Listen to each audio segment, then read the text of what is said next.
Akhir silakan.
Yang kosong langkah juga bina yang kosong.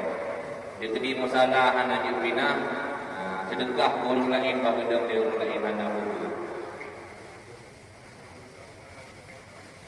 Jamaah sekalian datang laksana salat Idul Fitri niat ulama usalli sunat dan Idul Fitri rakaat ini makmuman lillahi ta'ala. Sengaja ulang sembahyang ikut imam pada adanya makmum karena pada. Kemudian selesai imam membaca doa ibadah, dibaca takbir. Kedanya dah baca di celah-celah takbir, yang takbir barakat yang pertama juga di celah-celah takbir kita baca tasbih dengan bunyinya Subhanallah walhamdulillah wa la ilaha illallah wallahu akbar. Yang barakat yang pertama Barangkali tidak pernah dirasakan dan kita rasakan sebelumnya dan juga tidak pernah dirasakan oleh dunia sebelumnya. Maka karenanya saya pada hari yang berbahagia ini akan mengambil sesuatu yang global, di mana Idul Fitri itu adalah kembali kepada kesucian daripada dosa dan kesalahan-kesalahan dengan sebab tahun dan pertemuan pertama kali kepada yang mulia